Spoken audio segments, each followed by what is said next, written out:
भी कोई धार्मिक आयोजनों पर कोई पत्थरबाजी करता है तो वो मलेक से के अलावा और कुछ नहीं होता है।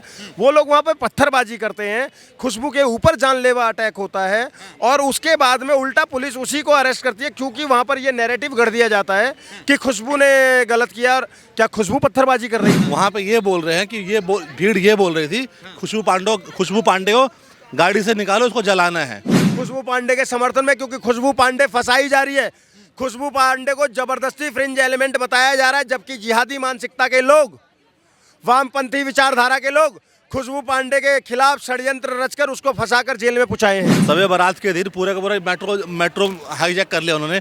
कल कुछ हो जाता, कुछ कार्रवाई हुई उन पर? सर, संवेदनशील भारत के अंदर में कौन सा संवेदनशील है यार? मेरी यही तो कष्ट है मुझे कि भारत के अंदर में कोई एरिया संवेदनशील कैसे हो जाता है, कि कोई एरिया मुस्लिम कैसे हो जाता है। ये भारत की भूमि है, भारत की धरा है। पहले तो मैं आपसे जानना चाहूँगा कि आज जो नैरेटिव सेट किया जा रहा है वो कहाँ तक सही है? सर, ये नैरेटिव कभी ना सही था ना होगा। अक्सर इस तरीके की साजिशों में फंसा कर सनातन धर्मी लोगों पर, सनातनी योद्धाओं पर किसी भी तरीके से कुठाराघात करने की कोशिश होती है, आघात करने की कोशिश होती है।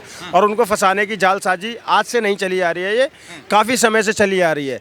वहीं पर मैं सोचने पर मजबूर हो जाता हूँ कि जब सच के दंगाई और पत्थरबाजी करते हैं, वो उन लोगों को पुलिस पकड़ने की बजाय आज हिंदू शेरनी खुशबू पांडे को गिरफ्तार कर रही है। और एक पूरा का पूरा इकोसिस्टम लग गया है, पूरा का पूरा इकोसिस्टम उसको बदनाम करने के लिए और उसके पीछे पूरी तरीके से एक बच्ची के पीछे। अब सोचिए 25-26 साल की एक लड़की, 24 साल की, जो सनातन की आवाज़ बुलंद कर रही है, सनातन ध्वजा फहराती है और हमेशा सनातन की बात करती है, वो वहाँ हनुमान चालीसा पढ़ने जा रही है। और वहाँ पर कुछ मलेक्स, मैं मलेक्स ही बोलूँगा, क्योंकि जब भी कोई धार्मिक आयोजनों पर कोई पत्थरबाजी करता है तो वो मलेक्स के अलावा और कुछ नहीं होता है। वो लोग वहाँ पर पत्थरबाजी करते हैं, खुशबू के ऊपर जानलेवा अटैक होता है और उसके बाद में उल्टा पुलिस उसी को अरेस्ट करती है, क्योंकि वहाँ पर ये नैरेटिव गढ़ दिया जाता है कि खुशबू ने गलत किया। और क्या खुशबू पत्थरबाजी कर रही थी? पत्थरबाज दिख रहे हैं ना कौन थे वीडियो में। बावजूद इसके एक लड़की को, क्योंकि वो सनातन की ध्वजा फहराती है, सनातन की बात करती है, इसलिए आप उसको टारगेट करके और इस तरीके से जेल में डाल दोगे। और पूरा का पूरा एक इकोसिस्टम लगा हुआ है उसको बदनाम करने के लिए, उस बच्ची के। सोचिए कि खुशबू पांडे क्या है कि एक 24 साल की बच्ची के पूछे पूरा का पूरा इकोसिस्टम लग गया, पूरा का पूरा ये तुम्हारा वामपंथी लोग लग गए, सारे के सारे जिहादी लग गए कि किसी भी तरीके से खुशबू पांडे को अरेस्ट कर लिया जाए। और अंत में होता यही है कि अरेस्ट कर लिया गया है। मैं ये जानना चाहता हूँ, क्या इस देश के अंदर में हनुमान चालीसा का पाठ करना अपराध हो गया है क्या? मैं आपसे जानना चाहूँगा, मस्जिद के अंदर ऐसा पाठ करना सही है क्या? सर, दो बातें। पहली बात, मस्जिद के अंदर नमाज कोई पढ़ने गया नहीं, वीडियोज़ क्लियर है। वो लोग जहाँ गए थे उनको आते हुए पत्थरबाजी हो रही है और एसएसपी साहब ने भी जो बयान दिया वो कह रहे हैं कि उस रास्ते से वो आ रहे थे।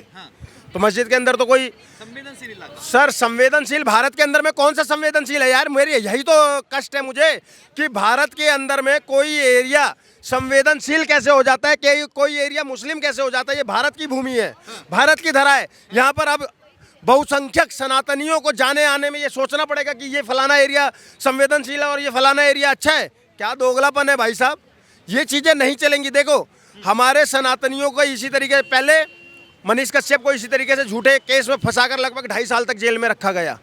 आज खुशबू पांडे के साथ में ये हो रहा है। आज मैं ये पूछना चाहता हूँ, मेरा ना प्रश्न आज उन वामपंथियों से नहीं है, मेरा प्रश्न आज इन जिहादियों से नहीं है, आज मेरा प्रश्न इस देश के राष्ट्रवादी संगठनों से है, जो अपने आप को सनातनी संगठन बताते हैं, अपने आप को राष्ट्रवादी बोलते हैं। वो लोग जब जरूरत पड़ती है तो मनीष कश्यप के साथ खड़े क्यों नहीं होते हैं? वो लोग आज जरूरत है खुशबू पांडे को तो उसके साथ खड़े क्यों नहीं हो रहे हैं? यहीं पर आपको फर्क बताऊं, जब मुसलमान पत्थरबाजी करता है, जहांगीरपुरी दंगा याद है आपको?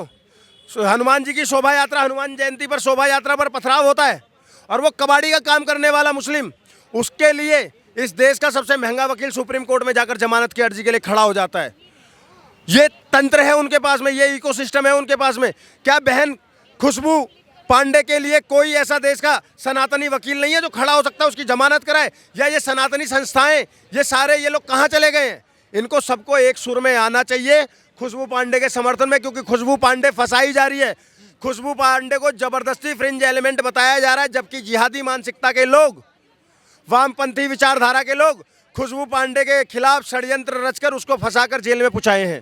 अच्छा, मैं आपसे जानना चाहूँगा, जब कहीं मुस्लिम पथराव करते हैं, दंगे होते हैं, तो कई वकील खड़े हो जाते हैं, कई नेता खड़े हो जाते हैं, मगर आज खुशबू पांडे के साथ हालांकि आरोप लग रहे हैं, तो उनके साथ कोई संगठन, कोई नेता क्यों नहीं खड़ा? जय श्री राम। देखिए, बात ऐसी है, ये हिंदुओं के लिए दुर्भाग्य की बात है कि अगर कोई हिंदू धर्म, सनातन धर्म के लिए लड़ रहा है ना, तो जो बड़े बड़े संगठन है वो खड़े नहीं होते हैं। या तो आपको उन संगठन में शामिल होना पड़ेगा, ठीक है। अगर कोई व्यक्ति उस संगठन में शामिल हुए बिना अगर कार्य कर रहा है तो बेकार है वो। अगर मान के चलो, मैं कोई मुस्लिम अगर नमाज पढ़ रहा है अपना, ठीक है, उसके नमाज पूरे लाउड स्पीकर से पूरे एरिया में गूंज रहे हैं, किसी हिंदू की दिक्कत हुई है? आज तक नहीं दिक्कत हुई ना।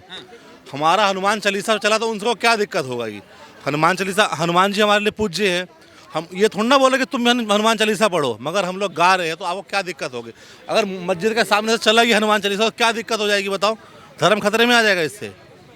ऐसा कैसा धर्म है क्या हनुमान चालीसा पढ़ने से खतरे में आ रहा है?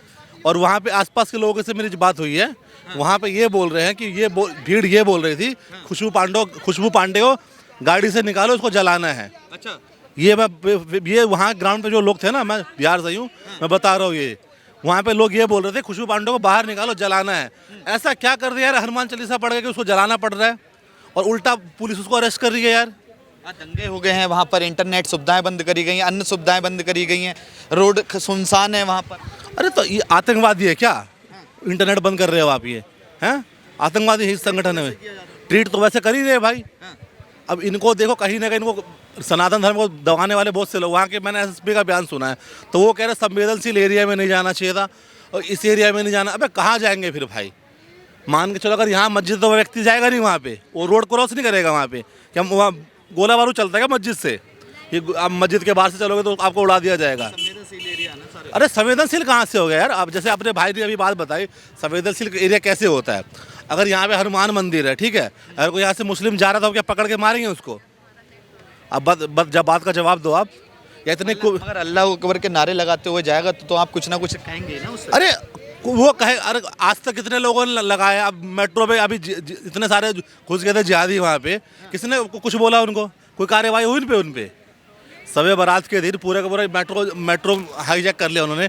कल कुछ हो जाता, कुछ कार्रवाई हुई उन पे? आप कह रहे हैं कि मतलब जो कानूनी प्रक्रिया हुई है वो गलत है? बिल्कुल गलत है यार। आप दोनों पक्षों को तो सुनो। अगर हनुमान चालीसा करना अगर पाप है तो हम भी हनुमान चालीसा पढ़ते हैं हर मंगलवार को, हम पापी हो गए मतलब? हैं? मैं जहाँ रहता हूँ वहाँ भी मस्जिद है, तो वहाँ पे भी जाते हैं हनुमान चालीसा के बाद। हमारे लिए तो केस नहीं हुआ। ये फंसाया जा रहा है उसको, लड़की को, और कुछ नहीं हो रहा।